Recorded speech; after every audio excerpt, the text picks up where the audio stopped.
Greetings, friends. So I had this weird experience. This was, I want to say 5 or 6 years ago. And we'd be, going into town to the grocery, and I would see the magazines with, I'm talking about like People magazine and things like that with famous people on it. Tabloids? Not tabloids. No. Just like the more respectable ones. Oh. Like Time and, of course. and People. And so I'd see these magazines and I'd see the people, and I suddenly, I don't know how this started to develop in me, almost like an anxiety, a weirdness. And it happened over a couple of months, of feeling like I needed to be famous. It was so important to be well known, to be liked. And as I processed this over some time, I came to realize that this was an influence that was coming into my life, all the time. It started out wanting to be an author and wanting to be famous for my writing, and the culture was like throwing this constantly, this input of the best people, the coolest people in the world are the people who are most famous, who are the top politicians, who are the best at blah blah blah blah blah. And so here I was wanting to be something, but that desire had been kind of culturally implanted in me. It wasn't my own. It wasn't something I actually wanted, but it had been put into me. And it took me a while I don't know if you remember me talking about this years ago. I do. It took me a while to distinguish between that culturally implanted desire and what I really wanted in my life.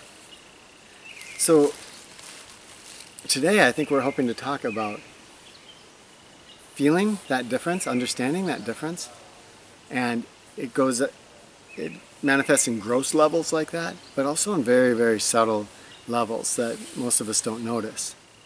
If I look today, from even when I was growing up, there are so many places that you turn around that are telling you, you have to be like this. This is what your expectation should be. And it's everything. I mean, you look at our social media, you should have likes and you should be popular, and every Facebook post should be happy. And there's all these people that you're like, are they for real? Can they really have that happy and awesome of a life? And there's just so much of that, I think, coming into our world where we're trying to gain happiness and a sense of ourself from all these things that perhaps aren't actually deep and fulfilling. And it takes energy. This takes a massive amount of life energy to be pursuing essentially goals or holding these desires that are not ours, right? That don't resonate with our inner being. And it gets tricky in today's world, I think. Our message often is that you're going to hear from us is that you are this unique creature. You have gifts to give to the world, right? And so you can see the trap forming here, probably. So you have these gifts to give to the world. So we're encouraging people, if you're working at a job you don't like, consider getting out of that and giving your unique thing to the world.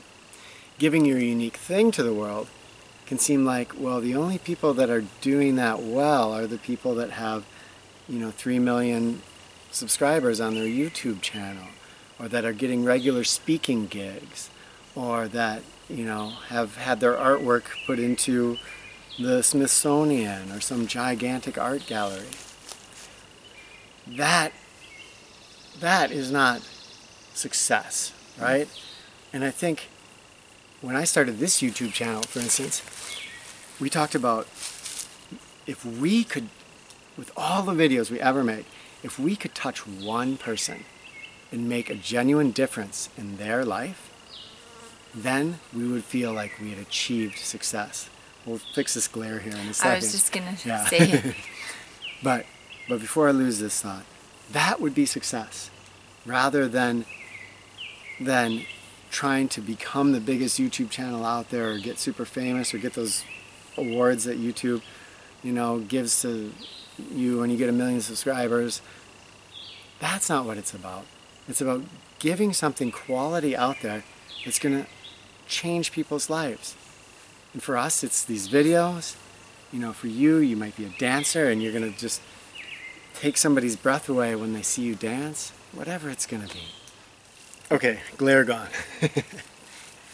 My question is that what really, if we had all the money, all the fame, everything, is that what really fills us up?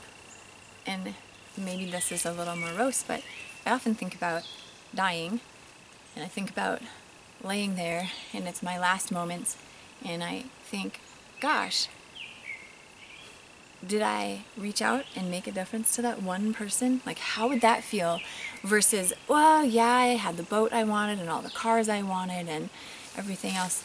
There's so much that we think we want. All of these subscribers to our YouTube channel or all these friends on Facebook or social media. Yet when it comes down to it, there's such a depth of meaning when you have, I don't know how to say it any better, but a real experience.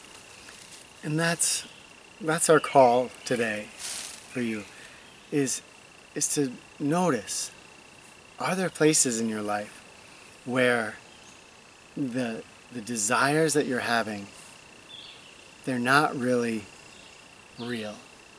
Does getting that new fancier car, does it really bring you the pleasure that you think it will bring, or does it just kind of fulfill that commercial has made you feel like you're going to be cooler if you have that, and then you get that feeling of coolness that's kind of been put in there by the commercial, but it's not filling you up in the way a simple act of kindness fills you up.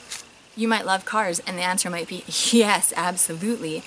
And I know a lot of people who love cars and restore cars, and they go to parades and they go to shows, and little kids are coming It's a up. passion. So it's not that any one thing is bad or good in our culture. It's just, I feel that when we stop for a moment and step back and check in here or in our gut, there is a sense that we have, a knowing that says, I'm only doing this because. And it's not a real fulfillment. It's a fake feeling of, yeah, I have a lot of friends, or yeah, I have all this, stuff that I'm doing that's really awesome, when underneath it all, it might be something simpler. What is it for you specifically that really fills you up? So looking at our energy output, where are we putting, what are the things we're desiring and going after in life? And then looking at those things and saying, are these really deep passions for me? We've only got so much energy. We've only got so much time here on Earth.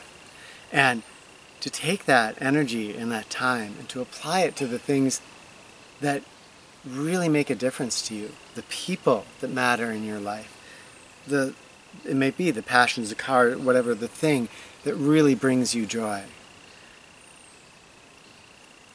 Take a look, though, at the ones that are likely to be implanted, right? Getting lots of likes on social media, making lots of money, having the second house, or drinking that new beer that the commercial keeps, flashing at you. Are these really, really things you want? Or is it just put there? I want to add something else, just from my own personal experience, and that is having everything look a certain way. I spend a lot of my time trying to make my house clean, or trying to, it's getting things organized. And then when I sit down at the end of the day, I'm like, oh, but I had really wanted to go for a hike with my family.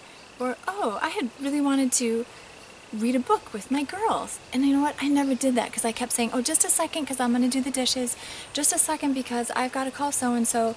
And so I think that also falls into that category of things that we think are going to fulfill us. If we finish our to-do list, we're going to be fulfilled. But the to-do list is never ending. And that's where this is not just the big things that I was talking about. It's our everyday living. This is something that affects us really in every moment. And as soon as we start applying our energies towards the things that we're deeply passionate about, that really mean something to us, our life starts to feel like it has a deeper meaning and fulfillment, and we start to give our gifts to the world. And wow, that's amazing. And if you can touch that one person, and you can make a difference in that one person's life. Or plant, or animal, or... Yeah, it might be a little forest that you help tend and nurture and bring back because it was, mostly mowed down by somebody before, or who knows what it is. But for you, finding that thing that's right for you personally and giving your energy to it and looking and saying, these other things, maybe they can take a back seat. Maybe they don't even need to be in my life in the way that they are. And wow, the energy that would free up. ah, Right? When you're not striving after something that isn't really truly going to fulfill you, the energy that you gain from that is phenomenal.